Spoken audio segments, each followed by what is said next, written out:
If anything goes wrong, you can't have a farm, you can't have animals, you can't do this, you can't do that. We don't even have a clothesline.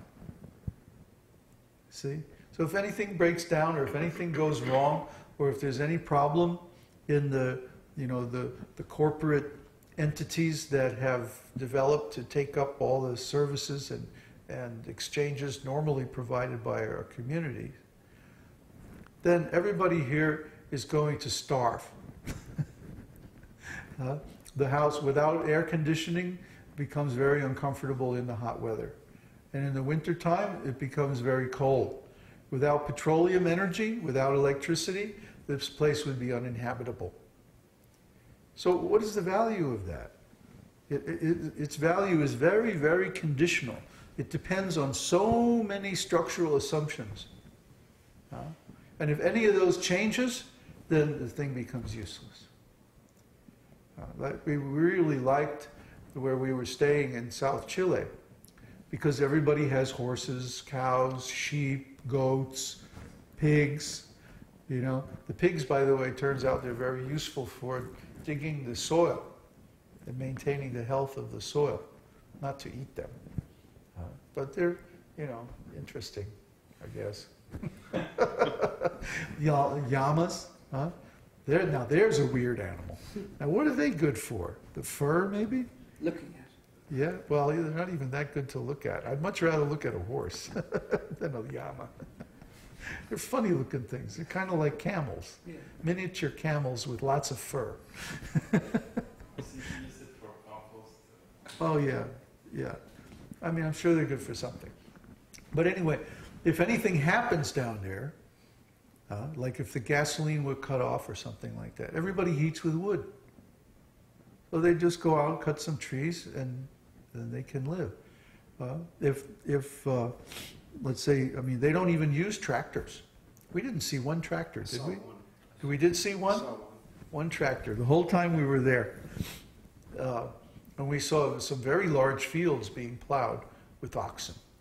The oxen do fine, you know, they're a little slow, but, you know, the fuel is cheap, just gas. I mean, just grass, sorry. So, you know, just like today, this morning, the whole morning was constant disturbance by these rascals mowing the grass, you know, with their little riding lawnmowers, and made a racket, terrible rackets, bad smell, and everything. You know, one cow, or you know, just a few cows would mow all this grass and keep it just perfectly even, and you know, and also fertilize and everything. But no, we can't have animals. Oh no. You see, they do everything. They set up everything just to keep people dependent on the system and stop them from becoming self-sufficient. You see, but in these so-called primitive third world undeveloped countries, actually people are better off than they are here.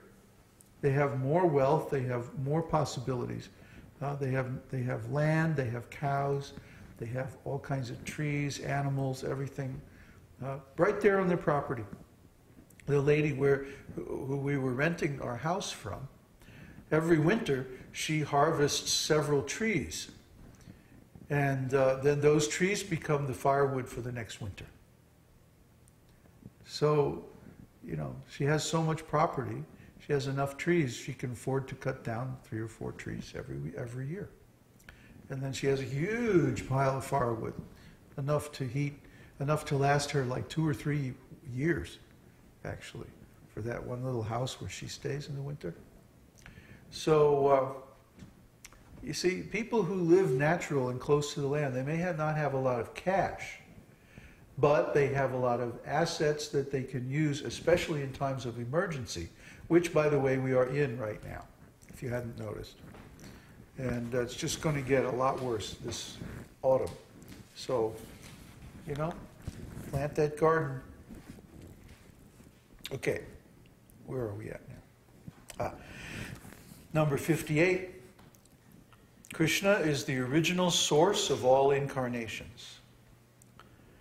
Jayadev Goswami, in his Geet Govinda, has sung as follows: The Lord has saved the Vedas in his form as a fish, and he bore the whole universe on his back in the form of a tortoise. He has picked up this earthly planet from the water in the form of a boar. He has killed Hiranyakashipu in the form of Nrsimha. He has cheated Maharaj Bali in the form of Vamana. He has annihilated all the dynasties of the Kshatriyas in the form of Parashuram. He has killed all the demons in the form of Lord Ram. He has accepted the great plow in the form of Balaram. He has annihilated all the atheistic persons in the form of Kalki. And he has saved all the poor animals in the form of Lord Buddha. These are some of the descriptions of the incarnations emanating from Kṛṣṇa. And from Srimad Bhagavatam, it is understood that innumerable incarnations are always coming out from the body of Kṛṣṇa, just like waves in the ocean.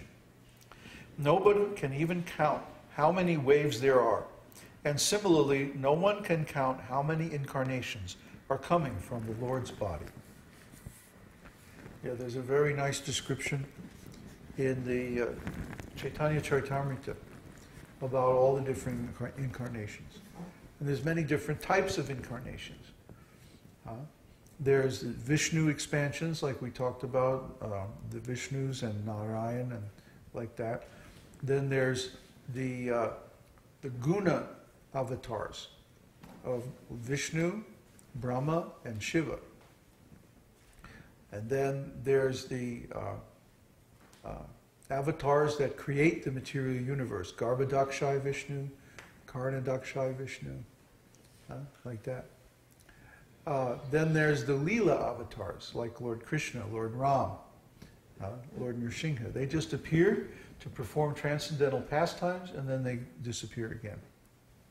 And then there's the Manvantara avatars, who appear as Manu and start the whole creation, universal creation over again at the beginning of the day of Brahma. And then there's the Yuga avatars, who come in every Yuga, every historical cycle, mainly to change the Yuga from one to the next, and also to give the spiritual process, the Dharma, for each Yuga. So there are all these different types. And then there's Shaktyavesh avatars, living entities who are specially empowered to perform some superhuman task. And Srila Prabhupada is also an example of one of those. Srila Prabhupada, try to understand his historical significance. For thousands of years, the Vedic Dharma existed in India. And for thousands of years, people knew, I mean, those who studied the Vedas knew, that in this Kali Yuga, the Dharma for the Yuga was the chanting of the holy name of the Lord. And they also knew that it was predicted that this chanting process would spread all over the world. And many yogis and swamis came from India to the West, beginning in, I don't know, the 19th century. Yet, none of them was able to teach even one person this chanting process very nicely.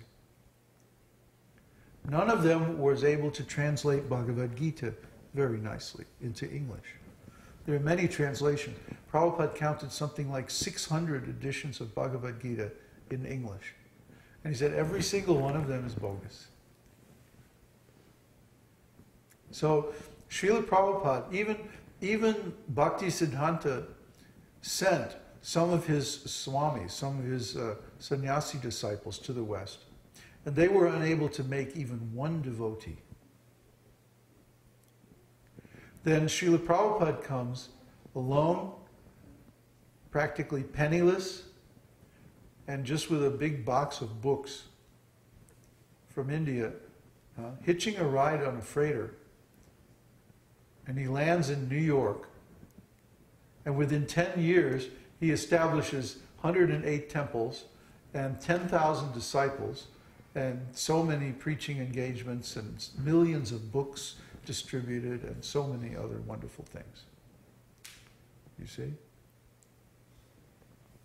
Nobody else has done it, and nobody else could do it until Srila Prabhupada came.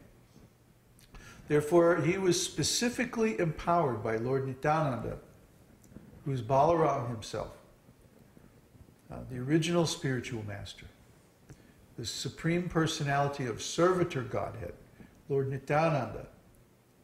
See, Kṛṣṇa appeared as Lord Chaitanya, the Supreme Personality of Godhead. And Balaram, the Supreme Personality of Servitor Godhead, the original Guru, appeared as Lord Nityananda. So, Lord Nityananda, his business is to satisfy the desire of Lord Chaitanya. He feels himself as the first servant of the Lord. So, Lord Chaitanya wanted to see this chanting process spread all over the world. That's his desire.